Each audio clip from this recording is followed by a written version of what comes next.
This podcast is recorded at the University of Sydney's Camperdown campus, on the land of the Gadigal people of the Eora Nation.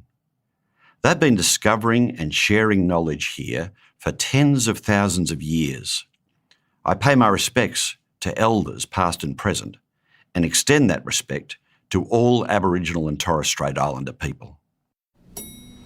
Okay, so let's go and take a look at the climate chamber here in the thermal ergonomics laboratory.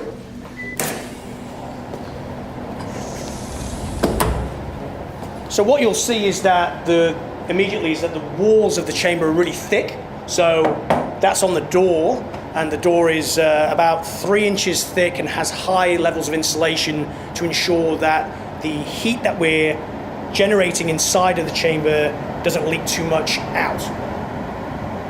In here, what we essentially do is we create different levels of heat stress, and we expose human participants of different physiological profiles, so elderly people, children, pregnant women, to these conditions to understand the way in which their body responds to extreme heat.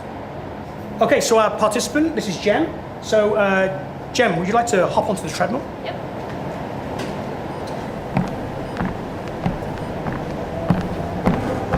Definitely starting to get sweatier. My heart's starting to pump a little bit harder. So I'm definitely feeling the effects of the heat there. If we carried on exercising at this level for a prolonged period of time, what we'd expect to see is profuse sweating. And because it's humid in here, that sweat is really going to struggle to evaporate from the skin surface. At rest, Jem's heart rate was around about 55 beats per minute. As she gets progressively hotter and hotter and hotter, what we're finding is that the heart rate's getting higher and higher and higher. It might even be double what it was when she was thermoneutral and at rest.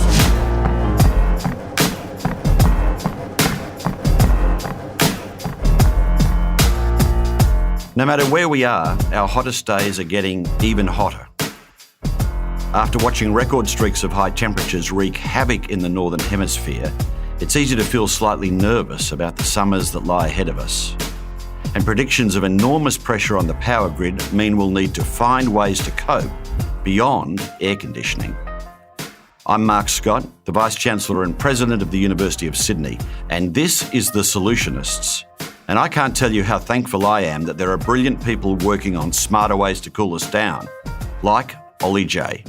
Hello, my name's Ollie Jay. I'm Professor of Heat and Health and Director of the Heat and Health Research Incubator and the Thermal Ergonomics Laboratory in the Faculty of Medicine and Health here at the University of Sydney.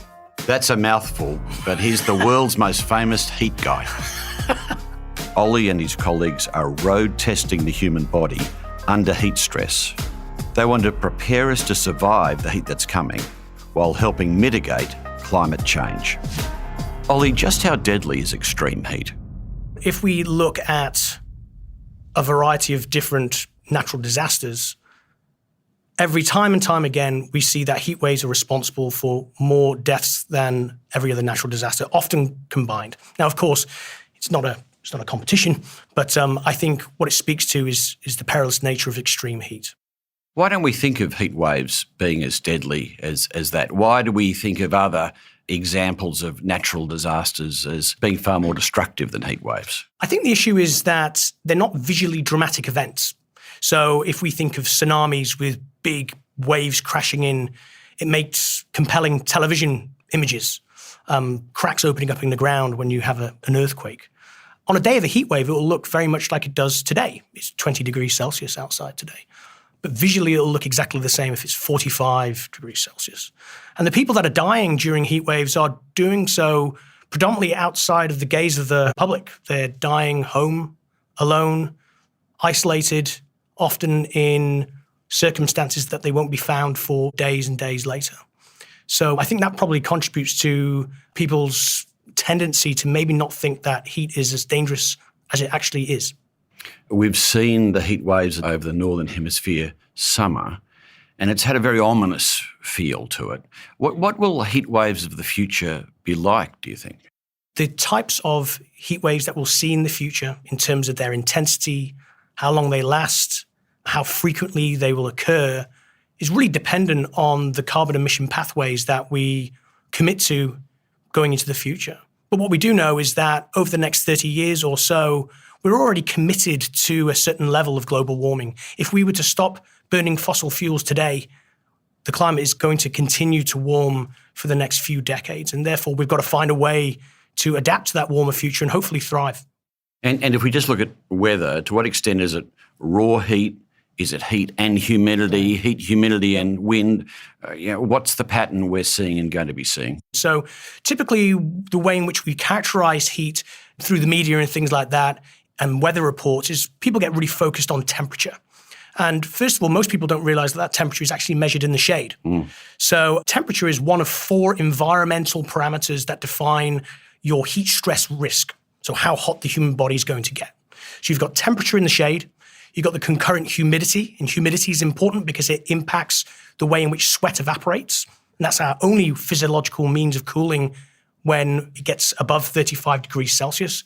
Then there's also wind, and then also thermal radiation. So if you're in the sun versus in the shade, if it's a cloudy day versus a clear day, obviously the level of extra thermal burden that the body has to cope with is greater. So it's a combination of those 4 factors and finding a way of enabling people to understand the underlying risk associated with those 4 factors as they occur throughout a given day or within a weather forecast. It's a real challenge. Do you think that means a different kind of weather forecast, a different kind of warning to be able to bring those factors all together? Yeah, so it's quite complex. So in Australia, the Bureau of Meteorology have developed a new heatwave warning system. That's useful for understanding whether the coming environmental conditions will constitute a heatwave. However, from a day-to-day perspective, we need a simple metric that enables people to understand in a format that everybody's familiar with. So I can give you a quick example. So we received some funding from the New South Wales government at the end of last year to develop a new heat stress scale.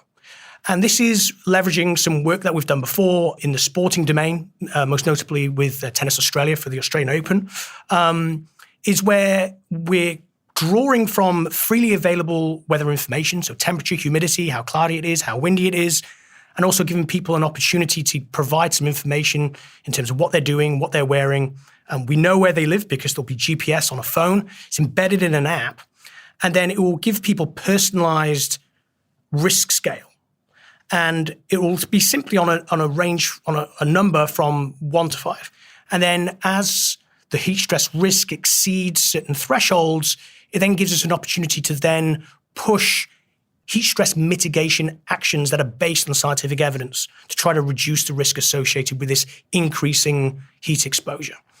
So the human body has a stress point. What happens when we push it past that stress point? Well, we look at the evolution of physiological heat strain predominantly through 3 different avenues. So the first one's pretty obvious. It's the risk of heat stroke. This is where your core body temperature increases to critical levels. Very briefly, the underlying mechanism for that is pretty nasty. The 2 ways in which we respond to the heat is by sweating and by redirecting lots of blood away from the core towards the body, the skin surface to support heat loss.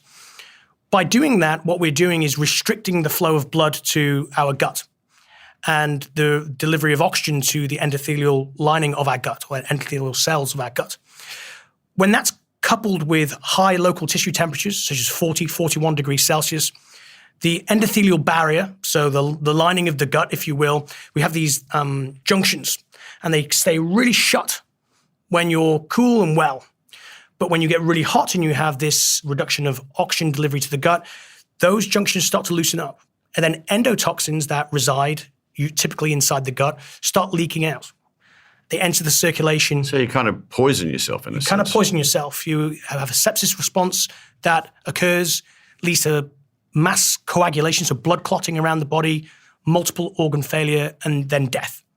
So, and that's heat stroke. But one of the things that's really important to keep in mind is that when we look at the mortality and morbidity literature, so people dying, people getting sick in heat waves, heat stroke is actually typically a minority of cases. Mm-hmm. So what else happens to you? Cardiovascular collapse is very common in people with underlying cardiovascular disease during heat waves. And I imagine if you have a pre-existing condition of, cardiovascular vulnerability, you're particularly susceptible. But could it happen to someone who really doesn't have a history of heart disease under these kinds of pressures? That's how their body could respond? It's going to be less likely. But what we do know is that there are people walking around with an underlying cardiovascular disease that haven't been diagnosed. And those are probably the people who are going to be at the greatest risk.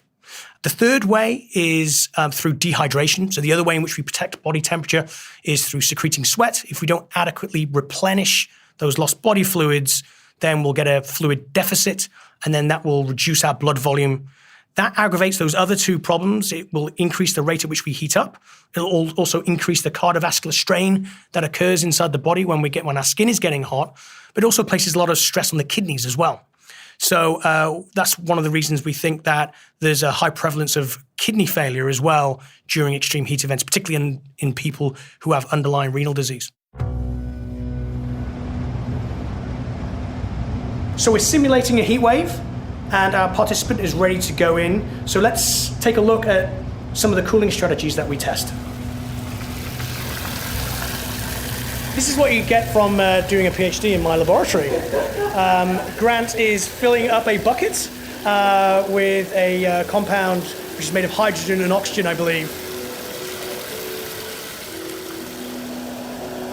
Okay, we have a little cooling strategy station set up here for Jim. So one of the strategies that we've found works really well, irrespective of the heat wave condition that we're testing, is something called self-dousing. So this is simply applying water to the skin surface. You can use a sponge or a wet flannel, or in some cases you can even wet your clothes. In this particular case, we use a water spray. Okay, we're gonna spray Jem here. We're gonna spray her on her face, her arms, as well as her legs.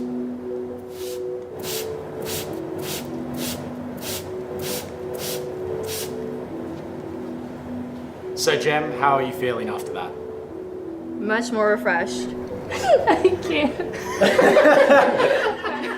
Another simple strategy that people can use is actually immersing their limbs in cold water. And we test the immersion of the feet. Your feet have a very high surface area to mass ratio. They're also highly vascularized. So it's a good opportunity to actually dump heat away from the body into cold water. So Jem, do you want to immerse your feet into the bucket of cold water that we have in front of us right now? So of course, we're not asking people to keep their feet in this water for hours on end. That will make their feet all wrinkle up, I would think, even though that's probably the last of your worries if you're exposed to a heat wave. So the protocol that we use is the feet are immersed for 10 minutes, and then they are taken out for another 10 minutes. So what we're also testing is simply just having a bag of ice, and it's progressively adding a bit of ice to that water to keep it cool, but also comfortable at the same time.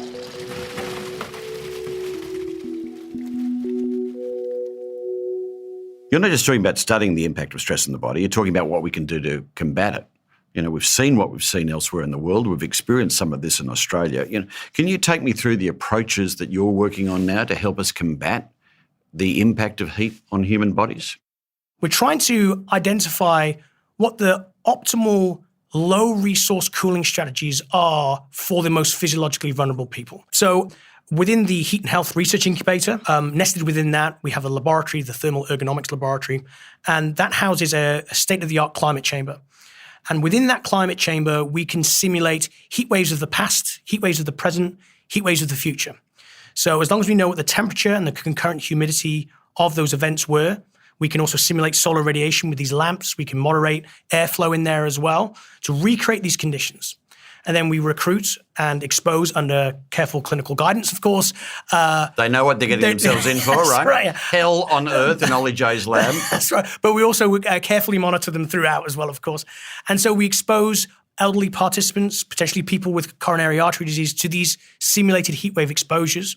We measure what it does to the body, how hot they get, how dehydrated they become. So they're kind of strapped up with monitors and That's the like, right. yeah. Yeah, we measure how much work their heart has to do. And then we can test the efficacy of these simple low-resource cooling strategies that are going to be accessible in low-resource settings to find out which ones are the best at reducing how hot people get, how dehydrated they become, how much work their heart has. So what are some of those interventions? Really simple ones like moving air more with devices such as electric fans, placing water on the skin. So obviously drinking water is a very good idea, but also using water by placing it on the skin, allowing it to evaporate. That provides latent cooling. Conductive cooling strategies such as cold ice towels wrapped around the neck, foot immersion in baths of cold water. So these are lots of different techniques. Do they all work as well under any of these circumstances? No, they don't. No, and this is really important as well. So we simulate different types of heat waves, and that's important because in some parts of the world we have very hot but very humid heat waves. There might be 39, 40 degrees Celsius and 50, 60% humidity.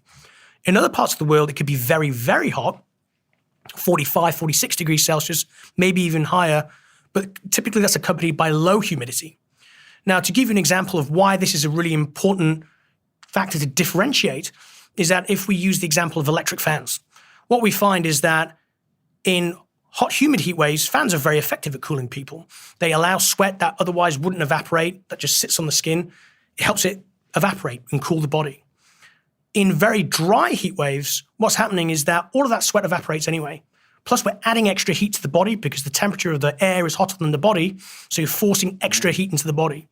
And what we found under those circumstances is that it doubles the rate at which you heat up. It doubles how much work your heart has to do. It doubles your rate of dehydration. This is crazy stuff, isn't it? Because on a hot day, you go down to Harvey Norman and all anyone is doing is buying fans. But you're saying sometimes those fans are going to make them hotter. Absolutely. They could. We don't know this, but based on our data, it is plausible to imagine that they could really severely aggravate heat stress risk. So how do you educate people on that? Finding the answers is one step, but then translating that information to get it into the hands and into the minds of the people who need it is a real challenge. So we work with public health organizations to try to ensure that we're helping inform their heat action plans. We collaborate with the World Health Organization. We're collaborating with New South Wales Health, the Victorian Government, Department of Health. We've also got a new collaboration through the World Health Organization and the Red Cross with Google. Google are launching a new heat alert package that's going to be on every Google Map app and every Google search engine in over 200 countries worldwide. One of the things hearing you talk about all this, I mean, I think in the back of our minds we often think it's hot out there. It's hot outside. But part of your research demonstrates it can be really hot inside if you don't have air conditioning in particular. Other strategies for people to keep cool at home, and what do we do in our own homes, particularly if we don't have air conditioning? Well, air conditioning is exceptionally protective against heat-related illness. That's undeniable. But there are lots of problems with air conditioning use. So from a environmental perspective, many air conditioners are powered by electricity that's generated by coal-fired power plants.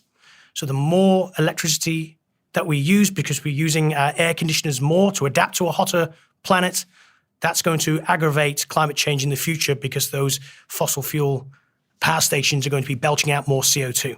So we find ourselves locked in this vicious cycle whereby it's hotter, we're adapting by cooling more using our air conditioning units. If that electricity is generated by coal-fired power plants, generating more CO2, that then aggravates climate change and almost assures a hotter future. That's a very vicious cycle. It certainly is. And finding solutions to break that vicious cycle is really what we're all about. But the focus should be on cooling the person because it's the hot person in the hot environment that's the health problem. It's not the hot environment per se. When we know there's a child is sick and running a fever, cooling the room might be one thing, but you've got to be able to treat the child. That's right. The heat in the child, right? And you're saying more broadly for the community during, stressful moments of high heat, it's an individualised cooling strategy that we need to focus on. Yeah, particularly if we don't have access to air conditioning. So I don't want anybody listening to this thinking that I'm suggesting that air conditioning is not protective. Of course it is. It's incredibly protective. But it's also, there's lots of problems with air conditioning use, and also the most vulnerable often don't have access to it. Where we're also thinking about the 75% of Australians who do have air conditioning. And we're not suggesting that they shouldn't use it, but we want to find ways in which we can incentivize them to use it less without sacrificing how hot they feel. If you move air more in an indoor environment, the temperature at which you feel thermally uncomfortable, you feel too warm, is hotter. So you feel the same at 23 degrees Celsius with still air as you will at 27 degrees Celsius with air moving, because we're cooling the person instead of cooling the air. Then we did an analysis where we tried to assess, okay, well, what are the potential energy savings here if everybody in Australia adopted this very, very simple strategy? And we estimate quite conservatively that we would have a 70% reduction in the electricity usage for cooling throughout the year. And cooling is the biggest electricity item on our electricity bills in the summer if you have air conditioning. So what you're saying is we may have air conditioning in our houses, but if we set up airflow in our house in the right way, then we'll only need the air conditioning when the temperature is much higher than it normally is. That's exactly right. So, Ollie, in your lab, you have the ability to create different climatic environments very specifically, and some of it you're really focusing on specific places. You're recreating what it's like to live on or work in a specific place. Tell us about how you do that. So the best example I can give you is some work that we've been doing that's funded by the Wellcome Trust, where we're looking at the heat stress conditions that workers in the ready-made garment factory industry in Bangladesh are exposed to. So particularly during the months of March to June, it's excessively hot in these areas. So through that project, what we did is we partnered with a ready-made garment factory in Dhaka. This is in collaboration with Griffith University. And we kitted out the factory across 3 levels with 65 temperature and humidity sensors for a year and a half. And we monitored the environmental conditions that they're exposed to. So heat, humidity. Heat, humidity. We also measured in certain spots airflow and radiation as well, thermal radiation. And so what we were able to do is get a full picture of the type of conditions that these people are working under. It's also important to keep in mind that the type of labor conditions that these people are exposed to are very different from what a lot of people in Australia might be familiar with. So they get paid on how much they produce as opposed to how much time they spend at work. And the number one thing that we do when we're exposed to the heat and we're physically active is that we slow down, because we reduce how much heat we're producing inside the body, and that helps maintain our body temperature within safe levels. So what we find is that some of these people are spending an extra hour, an hour and a half extra at work every day when it's hot in order to get paid the same amount. When you looked at the data, the heat sensors, the sensors produced, were you shocked by those conditions? Absolutely. Yeah, so the peak conditions that we registered on the hottest week were 40 degrees Celsius and 38% humidity. So 40 degrees Celsius is extremely hot, plus got to work for 8 hours, 10 hours under those conditions at a pace that enables you to get paid the amount that you would normally get paid on a cooler day. Really quite striking conditions. And so you take that data and then you recreate it in your lab? Yeah. So what we did then was said, okay, back to Sydney, let's recreate those environmental conditions. But it's not just enough to do the same environmental conditions. We have to create the same working tasks. We have to make sure that we're recruiting participants that have the same heat adaptation status. So then we systematically assess these different interventions, simple things. Air conditioning is not an option, but air movement, hydration strategies to find out which ones work the best at reducing how uncomfortable the participants felt. The rate at which they can work as well, which is a really important one. That was important not just for the workers, but also for the employers as well. Because what we want to be able to say to the employers is that by enabling your workers to take a 5-minute break or take a bit of time to drink some water, it's actually not detracting from their ability to perform their job, because they slow down anyway if they don't get the opportunity to do that. So that's the kind of solution that really should be able to scale, shouldn't it, in Absolutely. those kind of climates? And that is the key to the work that we do. It's really important that we come up with these scalable interventions that can be applied to the settings where people are most vulnerable.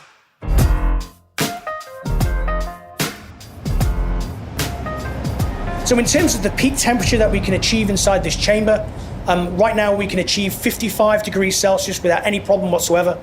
Another key aspect of the way in which this chamber was designed was to enable us to work with climate scientists to understand what the heat waves of the future are going to look like, and then actually recreate those different futures in the chamber now.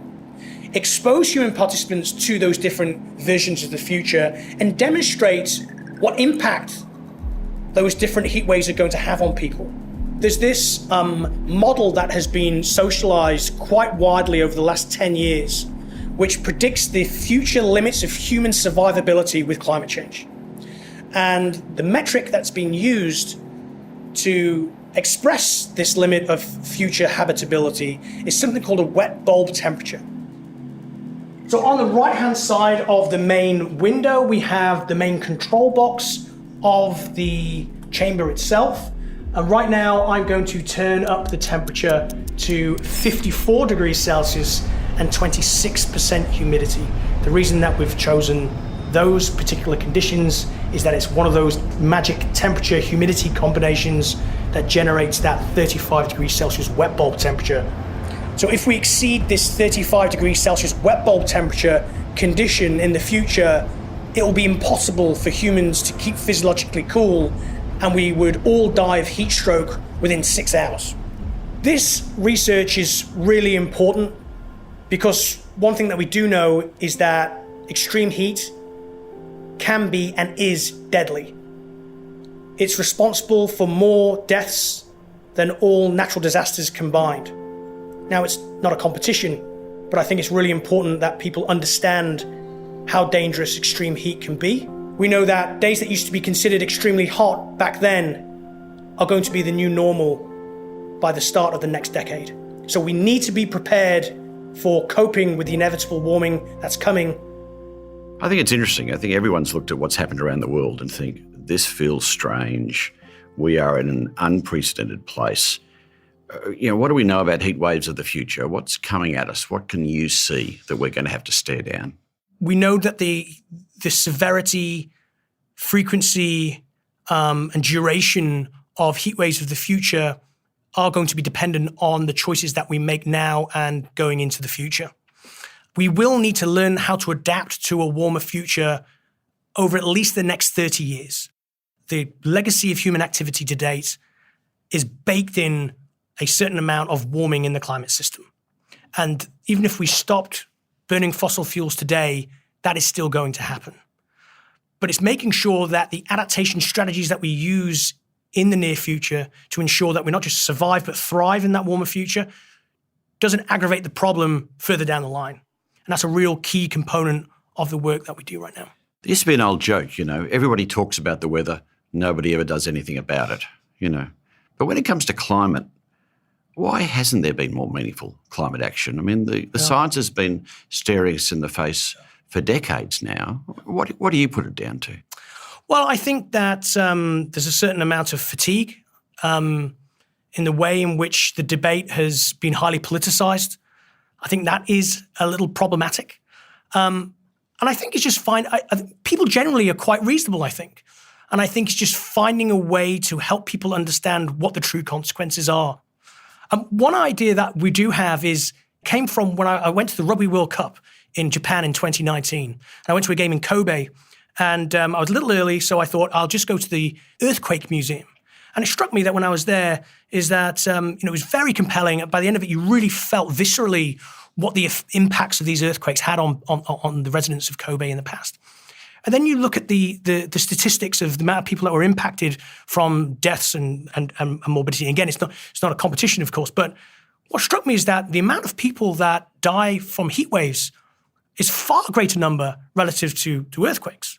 And then it gave me the idea of what we need to do is find different ways of trying to get people to understand the impact of heat now and what the impact of increasing heat stress in the future is going to have based on the decisions that we make now. And we can do that by utilizing a variety of different approaches. We can use the arts. We can think about ways in which we can manipulate people's different senses, not just what they see, but also what they hear, what they feel, and trying to get people to understand the severity of what faces us, but also give them hope. I think that's a really important component as well, is that I think a lot of people are scared about what's going to happen, but they feel helpless because they don't know what to do about it. And it's really giving people agency so they can feel as though they can make a difference themselves. Are there countries around the world you look at that you think, they're getting onto this well and they're putting strong solutions in place? Yeah, I think the countries that have experienced the greatest impacts and then have the resources to try to address them have shown great progress. So the two biggest heat waves that occurred in the 1990s and the early 2000s were the 1995 Chicago heat wave, which had enormous impact on human health, and also the heat wave in Western Europe in 2003. France in particular were heavily impacted by that heat wave. And what we've seen since then is lessons learned from that experience and the way in which they've developed heat action plans to try to alert people to the perilous nature of extreme heat and try to ensure that resources are available for the most vulnerable, and then the activities and behaviors that people are adopting are appropriate. They're packaged into an approach that has been quite successful to date. The death toll, for example, in the heatwave in 2003 was much greater than in more recent heat waves, despite them being pretty comparable when it comes to severity. Were you surprised there wasn't a stronger policy response around heat to the terrible bushfires and drought we had in Australia in 2019? Yeah, it is surprising. And I think that there's lots of different reasons for why action is taken and not taken. There are political components to it that I can't really fully articulate, but nor understand, right? Nor understand. Yeah. And but hopefully the signals that we're getting from the new federal government are quite promising, I think, in terms of their intentions to support action in this area. I think that gives us cause for optimism. But election cycles are 3 to 4 years long, and ensuring that these actions are sustained, irrespective of who's in office, I think, is absolutely imperative. And that can only come from a large spread understanding of the necessity for these actions. It's challenging research, Ollie, and sometimes the modelling can look pretty bleak, but you're still optimistic there are things that we can do to protect ourselves and protect those that we love and care for. What should we be thinking about? Absolutely. So at the personal level, there are these very simple strategies that we can use under certain circumstances. So moving air is a very effective way. It's a clean way, accessible way of keeping cool in heat waves if it's below 40 degrees Celsius. If it's above 40 degrees Celsius, you don't want to be using those devices. If it is above 40 degrees Celsius, taking water, applying it to the skin surface, enabling that to evaporate, that's a very effective way of keeping cool. These conductive strategies through taking cold towels, wrapping around your neck, immersing the feet in cold water. Again, these are very simple strategies that everybody can do in most settings. But I think we also need to think about ways in which people with air conditioning can reduce their reliance on air conditioning without sacrificing their thermal comfort. So by moving indoor air more, we can chill it less. That'll save you up to 70% on your electricity bill. And then if we're thinking further down the line, we need to be thinking about ways in which we can influence policy in terms of building codes to make sure that there's a minimum standard of the way in which houses are built so they have a minimum level of resilience from a perspective of things like insulation, the way in which glazing is installed, etc. And then at the landscape level is advocating for more green space, more blue infrastructure, and thinking about ways in which other sources of anthropogenic heat are extracted away from the places where people are occupying. So thinking about the way in which traffic is navigating its way through cities and things like this. It's interesting listening to you, Ollie. At times we can just feel so passive in the face of the enormity of climate change. We have no power over the weather. But you give us an enormous list of things that we can do to take as much control as we can, to look after ourselves as best we can, to look after our family and our loved ones, at the same time as we wait for the politicians to lead us and do the work that they need to do to take us to a safer world. Professor Ollie Jay, thanks for your groundbreaking research. Thanks for your energy. Thanks for your innovation. Thanks for being in the solutions business. Thank you, Bob. My pleasure. I'm Mark Scott, Vice-Chancellor of the University of Sydney, and a huge thanks to Professor Ollie Jay for his insights today. Ollie is Professor of Heat and Health and Director of the Heat and Health Research Incubator and Thermal Ergonomics Laboratory in the Faculty of Medicine and Health at the University of Sydney. Make sure you're following The Solutionists in your favourite podcast app so you never miss a chance to meet the brightest minds working to solve the most complex issues, the people who are making change happen. The Solutionists is a podcast from the University of Sydney, produced by Dead Set Studios.